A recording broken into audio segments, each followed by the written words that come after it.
E agora a gente vai falar de destaque do mundo corporativo para o mundo empresarial. Puga, ah, quando você decidiu sair dos bancos, montar um negócio e de repente o Enjoei surgiu, como é que foi isso?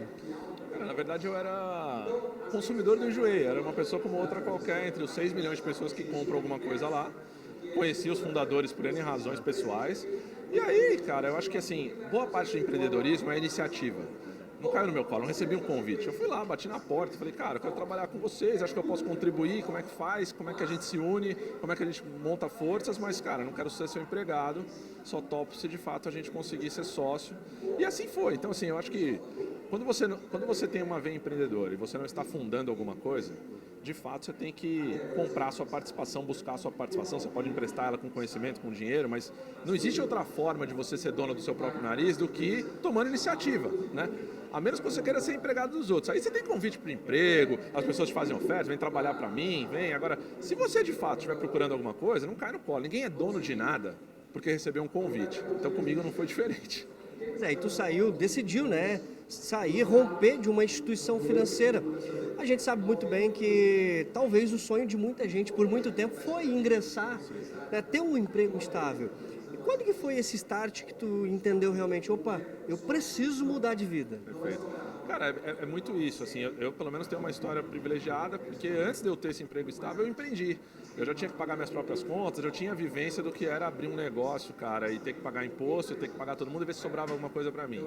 E tinha muitas frustrações, como a grande maioria dos empreendedores, ou seja, tem muito mais história triste do que história feliz quando eu era dono do meu negócio. Mas depois de 8 anos no banco, eu falei, cara, eu acho que agora eu estou muito mais pronto. Acho que agora eu aprendi muito mais, estou mais maduro, estou mais sereno, né? E aí, reconstruir a coragem de empreender que eu tinha perdido. Então, no fundo, é curioso, é o que você falou, eu não fui seduzido pelo emprego estável, por todo fim do mês ter um negócio para receber, por aquele seguro-saúde garantido. Ou seja, eu fui lá e entendi como de fato eu era ignorante tecnicamente, intelectualmente, para ser um empresário bem-sucedido. Cara, eu tive a humildade de aprender com os meus parceiros, com os meus colegas de trabalho. Em vez de eu estar lá trabalhando todo dia falando assim, poxa, isso aqui é o fim da minha vida, isso aqui é o meio. Eu vou transformar isso aqui como se fosse uma graduação, como se fosse um MBA, e vou fazer disso aqui, em vez de um emprego, um estudo, né? E a hora que eu achar que eu estou pronto, que eu aprendi, eu volto a tentar a sorte sozinho. Foi isso que eu fiz. A cabeça do empreendedor vive em constante evolução. Quando é que ou qual é a dica que tu dá e qual é o time exato para que isso aconteça? Existe? Cara, eu gosto de um negócio que é mais ou menos assim. Para você saber se é empreendedor de verdade, tem uma metáfora que eu acho engraçada.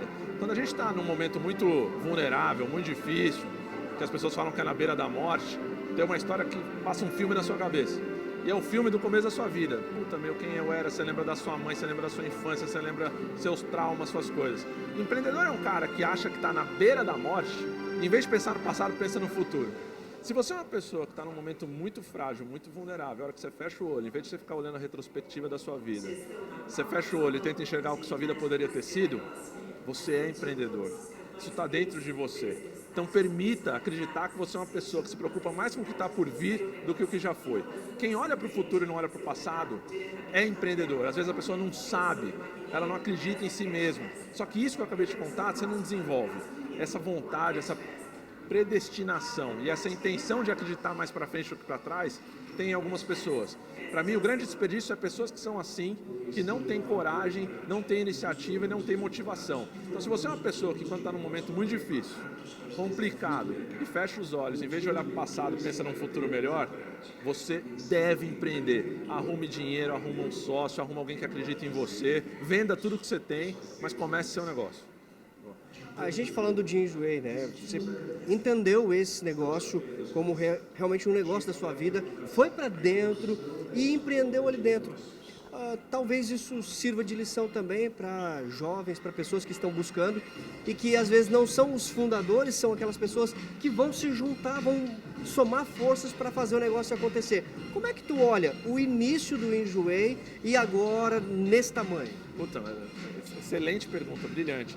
É exatamente isso. Na verdade, eu, por exemplo, sou uma pessoa que nunca teria fundado o Enjoei, não teria esse insight. Sou humilde o suficiente para saber que não sou inovador e criativa a ponto de imaginar que existiria um marketplace, um site para vender moda usada.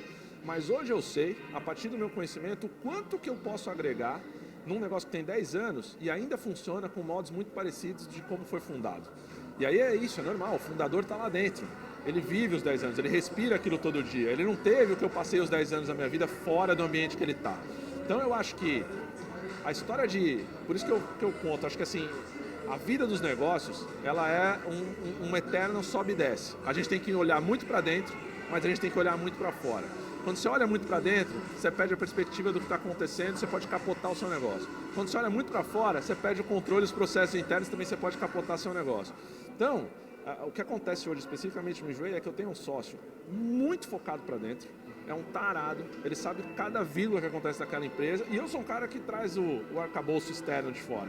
Eu acho que hoje, se eu estivesse montando uma empresa do zero, eu sempre pensaria em ter sempre fundadores ou sócios que sejam complementares. Ou seja, se você tem um parceiro que é muito parecido com você, que só olha para dentro ou só olha para fora, a chance de dar certo é muito baixa. Então, o que aconteceu lá? E eu acho que isso é muito bom para os jovens. Procure pessoas diferentes de você, né? O melhor sócio que você pode ter não é uma pessoa parecida com você, é uma pessoa diferente de você. E é difícil isso quando a gente é jovem, porque a gente se aglutina com pessoas que a gente acha que são iguais. Pô, você torce pro mesmo time, a gente está junto, a gente gosta da mesma música, a gente está junto. E empreender é o oposto. O empreendedorismo de sucesso é olhar para o diferente, é olhar para o que você não tem no outro, né? E esse não é um exercício fácil, a gente não é criado assim na infância nem na adolescência. Então, tô no Enjoei exatamente por causa disso, porque eu acho que sou um cara muito diferente do fundador e é por isso que eu acho que vai dar certo.